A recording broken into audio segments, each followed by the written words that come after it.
بسم اللہ الرحمن الرحیم۔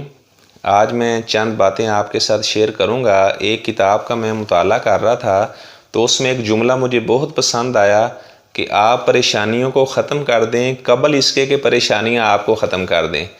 تو اس کے بعد اس نے بتایا کہ آدمی پریشانیوں کے اوپر کس طرح کنٹرول پا سکتا ہے اور کون سے ایسے لوگ ہیں جو پریشانیوں میں مبتلا رہتے ہیں اور وہ دل کے مریض بن جاتے ہیں، اس طرح وہ ہر وقت سٹریس میں رہتے ہیں۔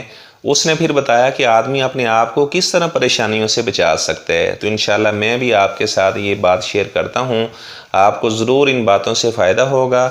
تو اس صاحب کتاب نے بتایا کہ جو آدمی اپنے آپ کو مصروف رکھتا ہے تو وہ پریشانیوں سے بچ جاتا ہے، اور جو آدمی کچھ بھی نہیں کرتا وہ ہر وقت فارغ ہی رہتا ہے، یعنی کوئی اس کا شغل نہیں ہے، کوئی اس کی مصروفیت نہیں ہے، فارغ وقت کے اندر نہ تو وہ کتابوں کا مطالعہ کرتا ہے، نہ قرآن مجید کی تلاوت کرتا ہے، نہ ہی وہ آپ صلی اللہ علیہ وسلم کی حدیث کا مطالعہ کرتا ہے، یعنی بالکل فارغ ہے۔ ایسا آدمی ماضی کے اندر جو اس کے ساتھ ناخوشگوار واقعات پیش آئے وہ ہر وقت ان کو یاد کرے گا، مستقبل کی فائل کھول کر بیٹھ جائے گا اور دل کا مریض بن جائے گا۔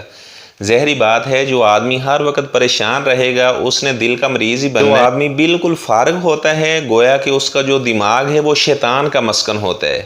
ایسے آدمی ہی غلط کام کرتے ہیں جو بالکل یعنی اپنے آپ کو کسی کام میں بھی انہوں نے مصروف نہیں رکھا، اور جو آدمی مصروف رہتے ہیں اپنے کام سے، انہیں بڑی لگن ہے، دن رات وہ اپنے کام میں محنت کرتے ہیں، تو ایسے لوگ وہ بیماریوں سے اور اس طرح پریشانیوں سے چھٹکارا پا لیتے ہیں۔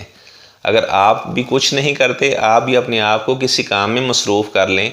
مثال کے طور پر آپ اس کام میں بھی اپنے آپ کو مصروف کر سکتے ہیں کہ میں نے سورہ یاسین یاد کرنی ہے، میں نے سورہ سجدہ یاد کرنی ہے، میں نے سورہ کہف یاد کرنی ہے۔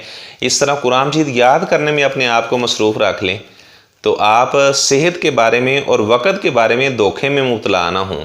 تو میں اللہ تعالیٰ سے دعا کرتا ہوں اللہ تعالیٰ ہمیں اس اصول پر پابندی کرنے کی توفیق عطا فرمائے، بالکل فارغ نہ رہیں۔ جو آدمی فارغ رہتا ہے وہ ماضی کی باتیں یاد کر کر کے ہمیشہ پریشان رہے گا، کبھی مستقبل کی فائل کو کھول لے گا۔ اپنے آپ کو کسی کام میں مصروف رکھیں، فارغ وقت ہے، نماز پڑھیں، اللہ تعالیٰ کا ذکر کریں، اس طرح لوگوں کو تبلیغ کریں، واعظ و نصیحت کریں۔ اپنے آپ کو بالکل آپ کوئی کام بھی نہیں کرتے تو ایسا آدمی ہمیشہ وہ زیادہ گناہ کرے گا جو بالکل فارغ ہے، یعنی کسی قسم کا کام نہیں وہ کرنے والا۔